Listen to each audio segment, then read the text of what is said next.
There are moments in history when a single prayer becomes a turning point between despair and salvation, between darkness and the sudden eruption of divine light.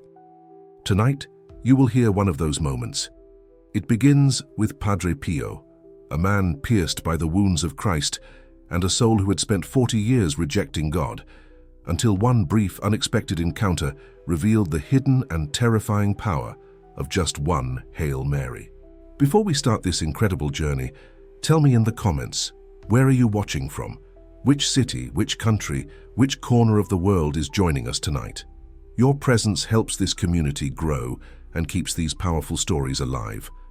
The story takes place in the early years of Padre Pio's ministry, when the small town of San Giovanni Rotondo was beginning to attract pilgrims seeking guidance, healing, or simply the presence of a man who seemed to live halfway between earth and heaven. Among those arriving was a man consumed by silence, bitterness, and a past he refused to confront. He had not prayed in decades. He had sworn never to confess again. But destiny, guided by the Virgin Mary, brought him to the very doorstep he had spent most of his life avoiding. Witnesses say the man didn't come seeking grace. He came out of obligation, pushed by a family member who feared he might die estranged from God. His face was pale, his breath shallow, and his gaze filled with the weight of old sins he believed were beyond forgiveness. As Padre Pio walked past him, the friar paused, not because he knew the man's story, but because he could see something. Those close to Padre Pio said he often perceived the spiritual state of souls the moment he looked at them. Padre Pio approached slowly, his steps quiet, almost hesitant, as if he felt the resistance inside the man's heart. When he finally stood before him, the man looked away, ashamed. The friar gently placed his hand on the man's arm and whispered something that startled everyone around. "Would you pray just one Hail Mary with me?" The man refused instantly. He had promised himself years ago never to utter those words again. But Padre Pio insisted, not with force but with a tenderness so disarming it almost felt supernatural. A long silence followed. Those who witnessed the moment said it felt as if time had paused. Padre Pio lowered his eyes and said softly, "One Hail Mary can open a door you closed long ago." Something in his voice broke through the man's defenses. His lips trembled, and for the first time in decades, he whispered the prayer he had abandoned. And that's when everything changed. The man would later say that as he prayed those familiar words he had once spoken as a child, a warmth filled his chest, as if a presence had descended upon him. Some call it grace, others call it healing. But those near him saw tears fall from his eyes before he even reached the final sentence.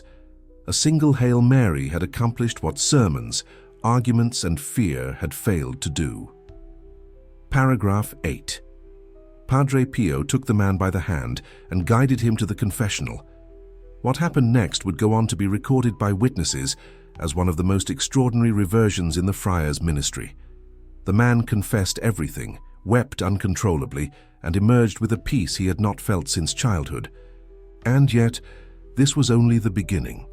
Because what happened that evening was not simply the conversion of a soul.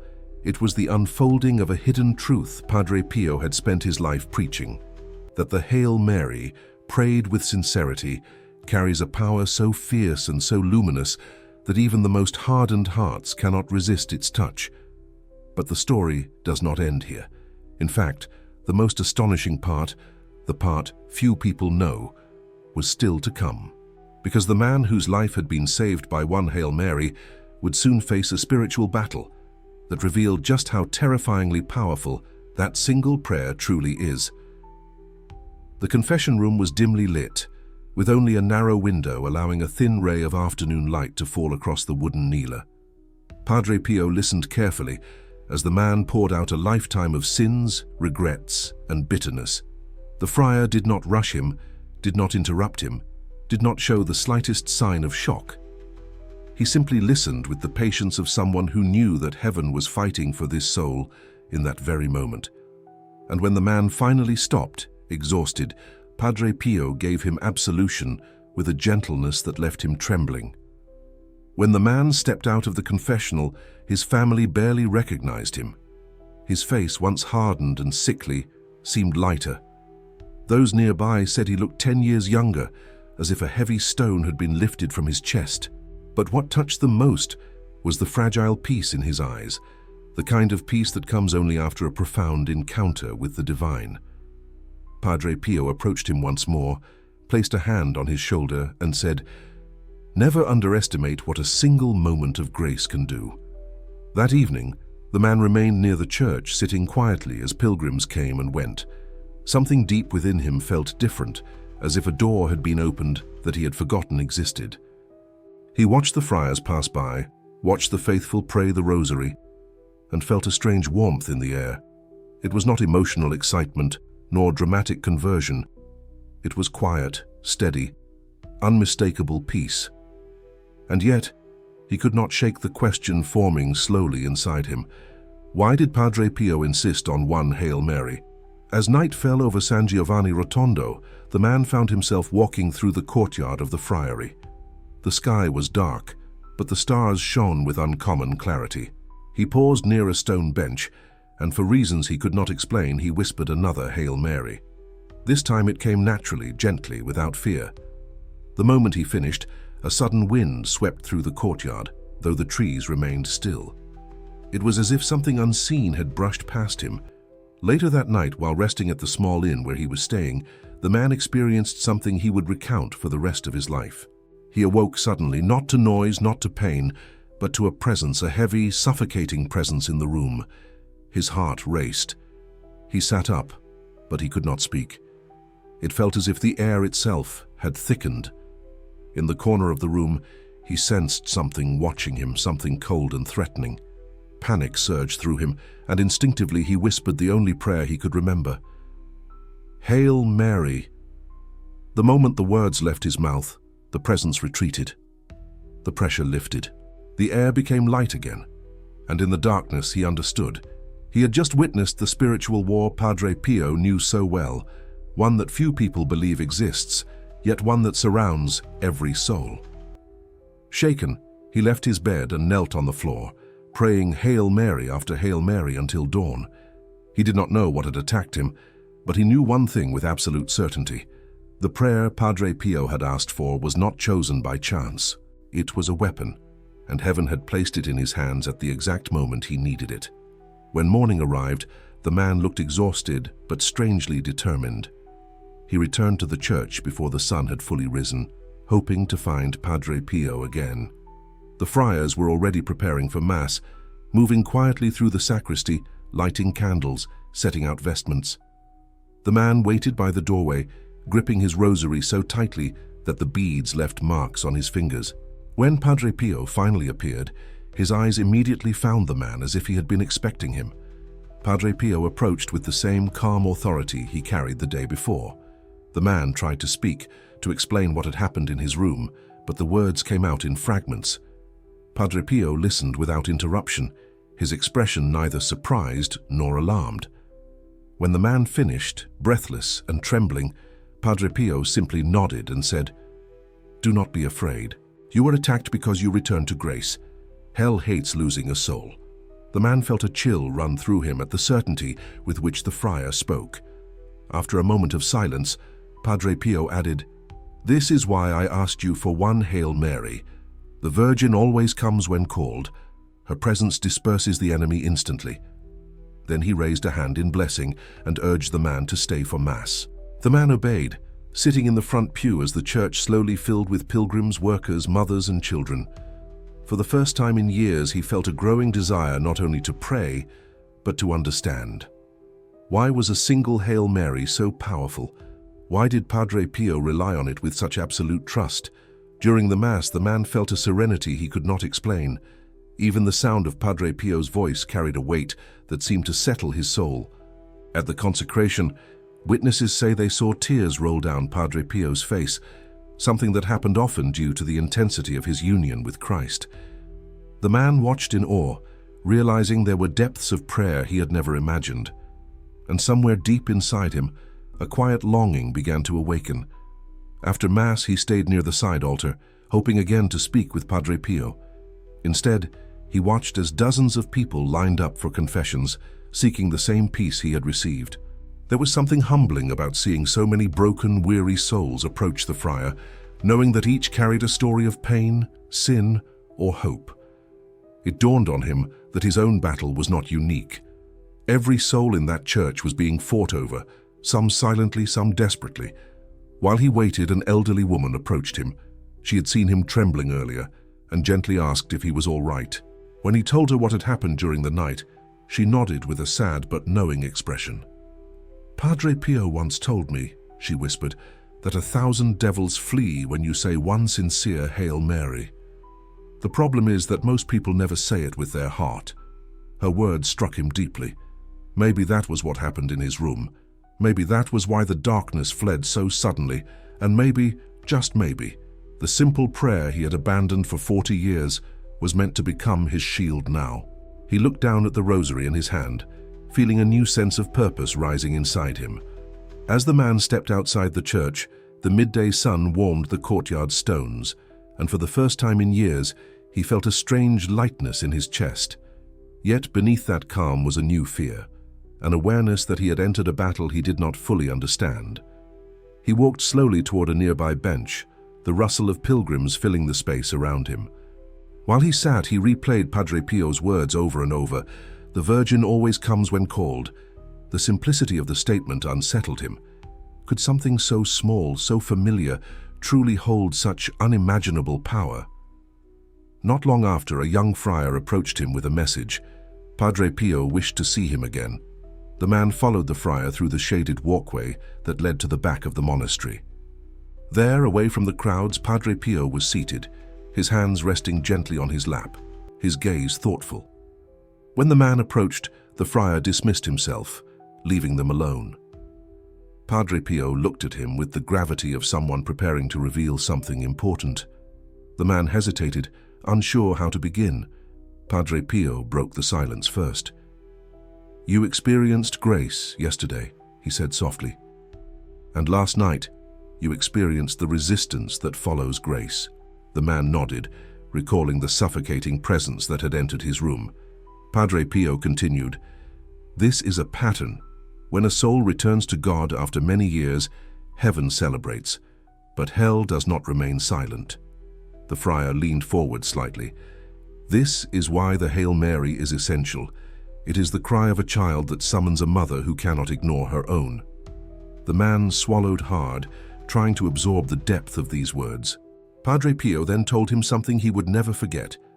"Every time you say the Hail Mary with love, you give the Virgin permission to walk into your battle, and she never loses." The man felt a shiver run down his spine. Until now, he had treated the prayer as something mechanical, almost trivial.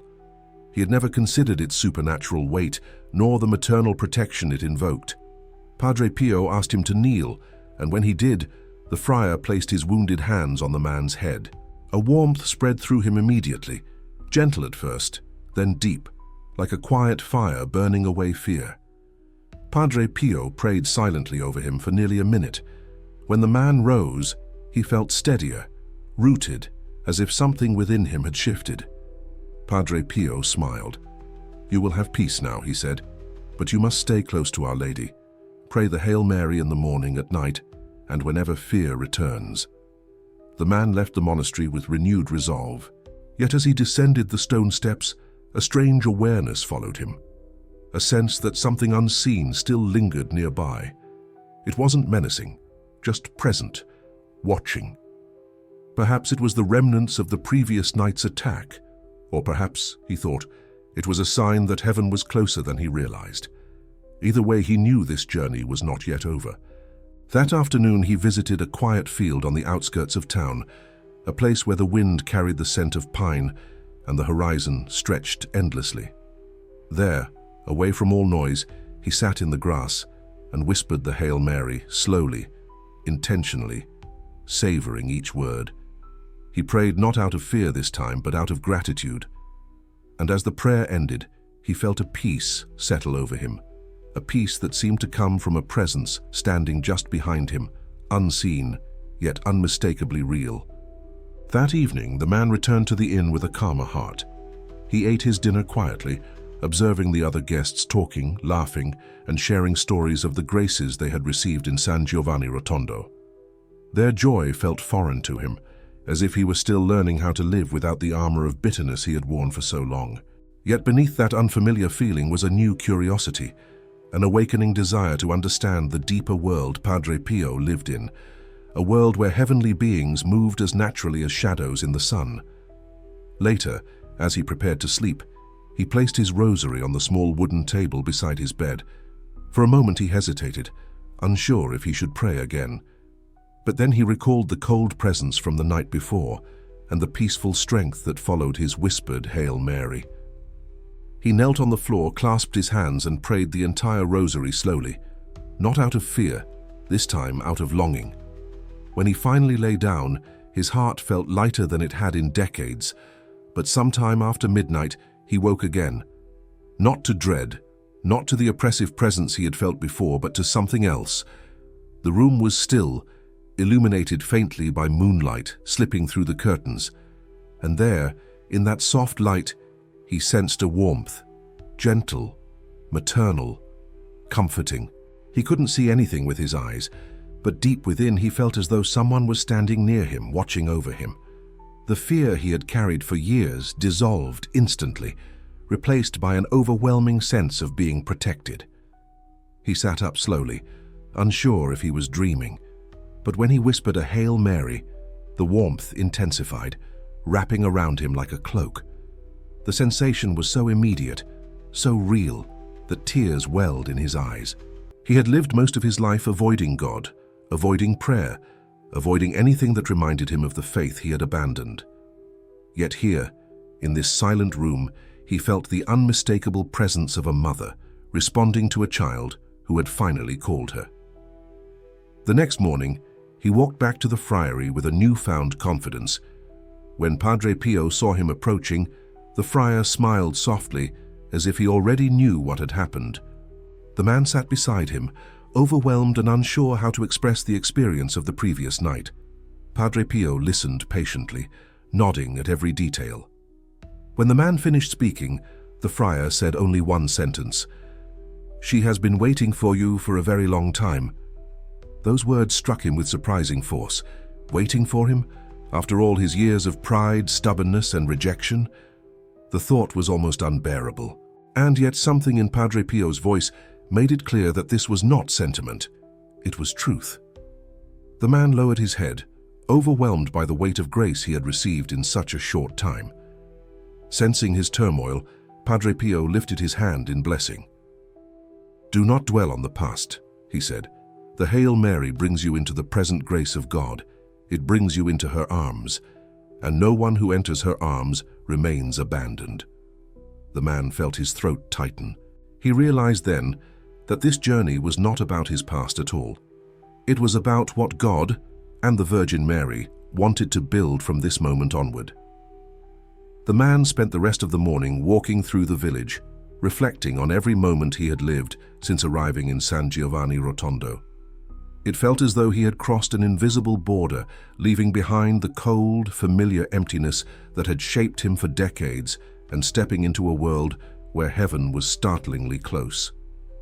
Every sound, every face, every movement around him seemed different. Even the air felt lighter, as though the weight he had carried for so long had finally begun to lift.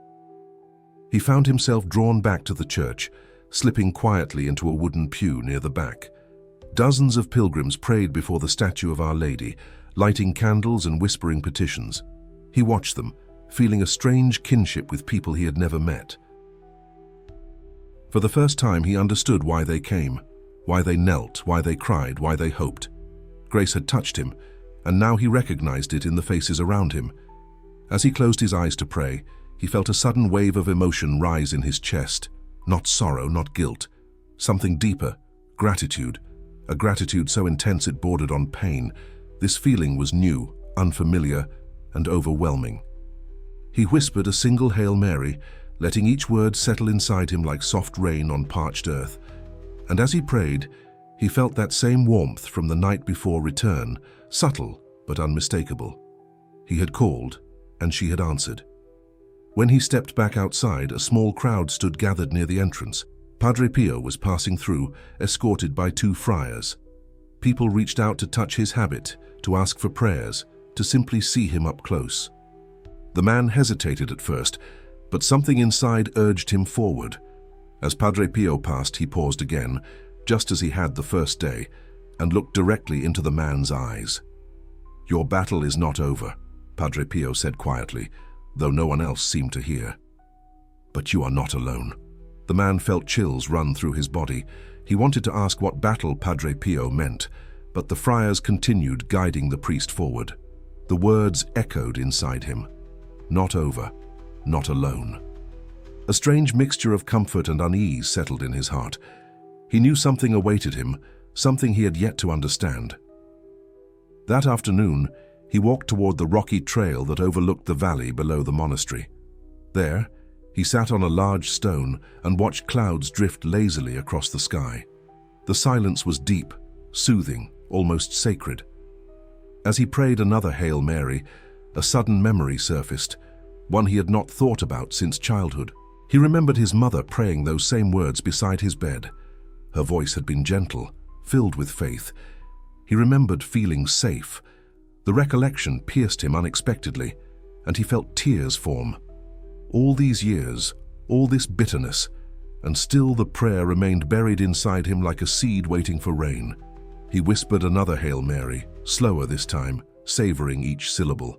It felt like reclaiming something lost, something that had belonged to him long before he had abandoned it. As he stood to leave, he sensed again that faint presence behind him, not threatening, but watchful, protective. It followed him all the way back to the village, like a silent reminder that heaven had begun a work in him and would not let him go. That night, the inn was quieter than usual. Many pilgrims had left, and only a handful remained in the dining room sharing stories of grace around flickering candles. The man listened from a distance, observing the way their eyes lit up when they spoke of Padre Pio's confessions, healings, or the simple peace they felt in his presence. These stories no longer felt unbelievable to him. They matched too closely the transformation unfolding within his own soul. When he returned to his room, he lit a small candle and placed it beside the rosary. The moment the flame steadied, he felt a gentle nudge inside his heart, an unmistakable invitation to pray. He knelt, closed his eyes, and began the Hail Mary. Each repetition felt softer, deeper, more anchored. And then, unexpectedly, something shifted. A sudden heaviness settled in the room, nothing like the maternal warmth he had felt the night before. This time it was subtle, almost cautious, as if something cold lingered at the edges of the darkness. He opened his eyes slowly. The room looked the same, but the atmosphere felt different. A faint pressure pressed against his shoulders, a quiet attempt to disturb the prayer rising from his lips. Fear crept into his chest, but he forced himself to continue. "Hail Mary," he whispered again, this time with intention. The pressure grew stronger, like a shadow resisting the light. It was not violent, not overwhelming, but it was real. And then, as if cutting through thick fog, a sudden clarity filled his heart. This is the battle Padre Pio warned me about. The enemy was not gone, it had simply retreated. Now it had returned, testing the new foundation being built inside him.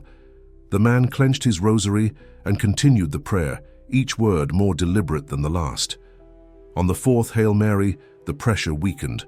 On the 7th, it lifted. And on the 10th, the room felt completely still again. But something remarkable happened then. As soon as the oppressive presence vanished, the warmth returned, gentle and unmistakably maternal. The shift was so sudden, so complete, that his breath caught in his throat.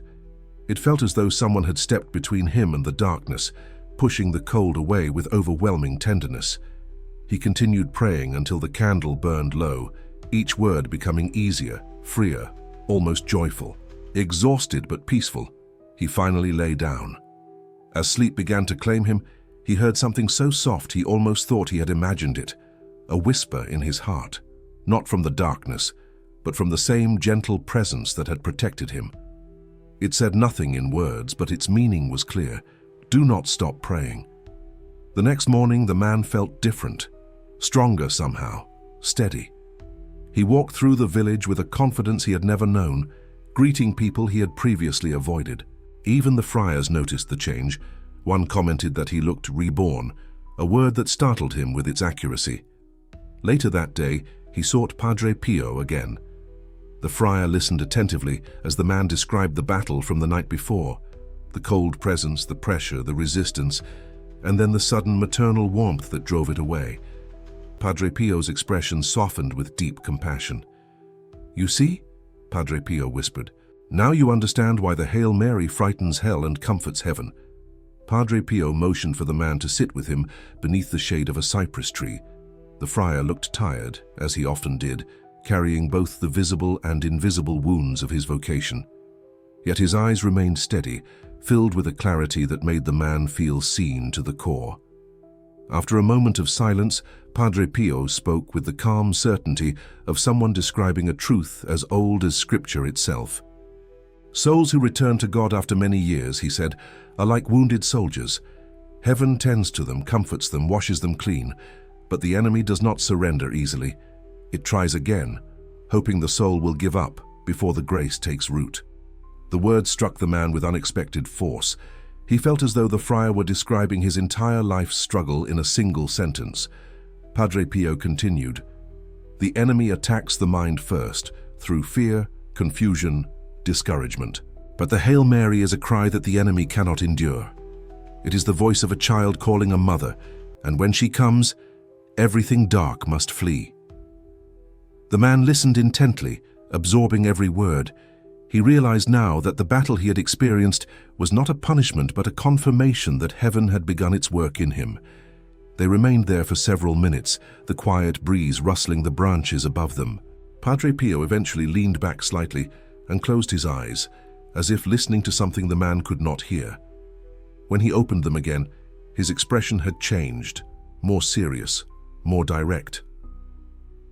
"There is something you must know," he said. "Your journey will not end here in this village. The grace you received is meant for more than your own soul." The words puzzled the man. "What do you mean?" he asked. Padre Pio smiled faintly. "You will understand in time. But know this, the Virgin does not rescue a soul only to hide it. She rescues it to use it." The man felt a quiet shiver pass through him. He had never imagined that his own brokenness could serve a purpose beyond himself.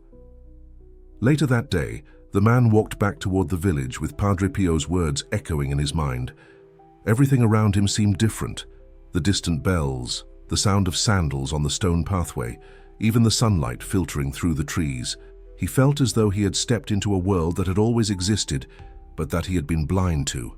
The veil had lifted, and the reality of the spiritual world was unmistakable now. As he reached the edge of the village, an elderly man approached him with a question about the church schedule. When he responded gently, he realized something startling. He had spoken with kindness, something he had not done naturally in decades. Compassion had returned to him without effort. It startled him, yet it comforted him too, as if grace were quietly rewiring his soul. That evening he prayed the rosary again, this time not out of fear or obligation, but out of love. The words flowed from him with a sweetness he had never known in his youth. When he finished, he felt a profound peace settle in the room, deeper even than the night before. It felt like a promise, a preparation for something yet to unfold. The following morning, the man woke with a certainty he could not explain. It was time to speak with Padre Pio once more before leaving San Giovanni Rotondo. He dressed quickly, grabbed his rosary, and stepped outside into the crisp air. The sun had barely risen, casting a soft gold hue over the village. He felt strangely at peace, yet an inner stirring suggested that something important was awaiting him. When he arrived at the friary courtyard, he found Padre Pio walking slowly with a cane, accompanied by a young friar. The man waited respectfully until Padre Pio noticed him. The friar waved the young brother away and beckoned the man closer. "You are leaving today," Padre Pio said, not as a question but as a statement. The man nodded, feeling a quiet ache form in his chest. He had grown attached to this place, to its silence. to the unseen presence he felt there. Padre Pio placed his hand gently on the man's shoulder. "Before you go, there is something more you must understand." He led him to a bench where they could sit in privacy. The man felt his heart race, sensing the importance of what was coming. Padre Pio took a slow breath, then spoke with a gravity that pierced deeply. "The Hail Mary you prayed, the one that saved you, the one that defended you, is not a small prayer. It is a doorway. When you pray it sincerely, you open your heart to the Mother of God, and when she enters, she brings the entire court of heaven with her." The words were simple, yet they carried a weight that felt almost cosmic. The man felt goosebumps rise across his arms. Padre Pio continued, "You were attacked because the enemy feared what would happen if the Virgin took possession of your soul. What you experienced was not a random disturbance. It was an attempt to stop your return." The man lowered his head, absorbing each word with humility. The friar leaned closer. "But you called her and she came. Always remember that." For the first time, the man felt an overwhelming sense of responsibility, not fear, but purpose, as though a mantle had been placed on his shoulders. Padre Pio seemed to recognize this shift and nodded approvingly. "Good," he said quietly. "Now listen carefully. You must continue this devotion for the rest of your life. One Hail Mary in the morning, one at night, and one whenever you feel darkness approaching. These three will protect you more than you can imagine." The man promised he would obey. Padre Pio then took his hand and pressed into it a small object wrapped in cloth. "Take this," he said. The man unwrapped it to find a tiny medal of Our Lady. "Keep it with you always," Padre Pio added. "It will remind you that you belong to her now." The man felt tears welling up. He tried to speak but could not. Padre Pio smiled gently, understanding without needing explanation. "Go in peace," he whispered, "and do not forget what heaven has begun in you." As the man walked away from the monastery, he felt a strange mix of sorrow and joy. He knew he was leaving something sacred behind, yet he also sensed that he was carrying something even more sacred with him. The road ahead was uncertain, but he no longer walked it alone. The man began his journey home with slow, thoughtful steps. The village faded behind him, but the echo of Padre Pio's words stayed vivid in his heart. Every so often he placed his hand over the small medal in his pocket, reassured by its presence. The road stretched long before him, winding through hills and quiet fields, yet he felt none of the emptiness that had once marked his life. Instead, each step felt guided, as though someone walked beside him. As evening approached, he stopped at a small chapel along the way. It was simple, built of stone with a wooden cross above the door. He stepped inside and immediately felt the stillness of the space. There was no one else there, only a single candle flickering near a statue of the Virgin Mary. He approached slowly, almost trembling, and knelt before her. The moment his knees touched the floor, a wave of emotion overcame him. He whispered the Hail Mary, not out of fear or duty, but out of sheer love. He remained there for a long time, pouring out his heart in silence. When he finally rose, he felt strengthened, almost as if the mother he prayed to had lifted his burdens and held them in her hands. Leaving the chapel, he looked up at the darkening sky. Stars were beginning to appear, scattered across the heavens like tiny lanterns. For the first time in decades, he felt a desire to live, not merely survive, but truly live with purpose.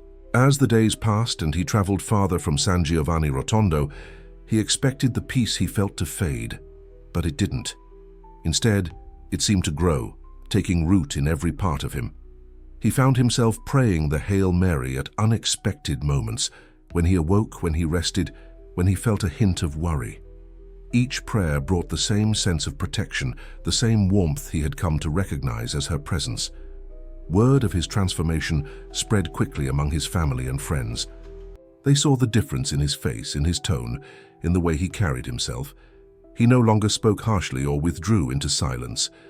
Compassion seemed to flow from him naturally, and whenever anyone asked what had happened, he simply said, "A single Hail Mary changed everything." Many doubted him at first, but with time they could not deny the evidence. Grace had marked him, unmistakably. Months later, he returned to the chapel near his home, a place he had avoided for years. As he entered, he felt that same peace wash over him. Sitting in the quiet, he realized something profound. The battle Padre Pio had spoken of was still present, but it no longer frightened him. The darkness might approach, but it never held power over him again. He now possessed a weapon that heaven itself had placed in his hands. He knelt one final time that evening, whispering the prayer that had opened the door to his redemption. And as he prayed, he understood the hidden truth Padre Pio had revealed, that the power of a single Hail Mary is not found in the words themselves, but in the mother who responds to them, swiftly, fiercely, lovingly. And finally, he knew that he would never walk alone again.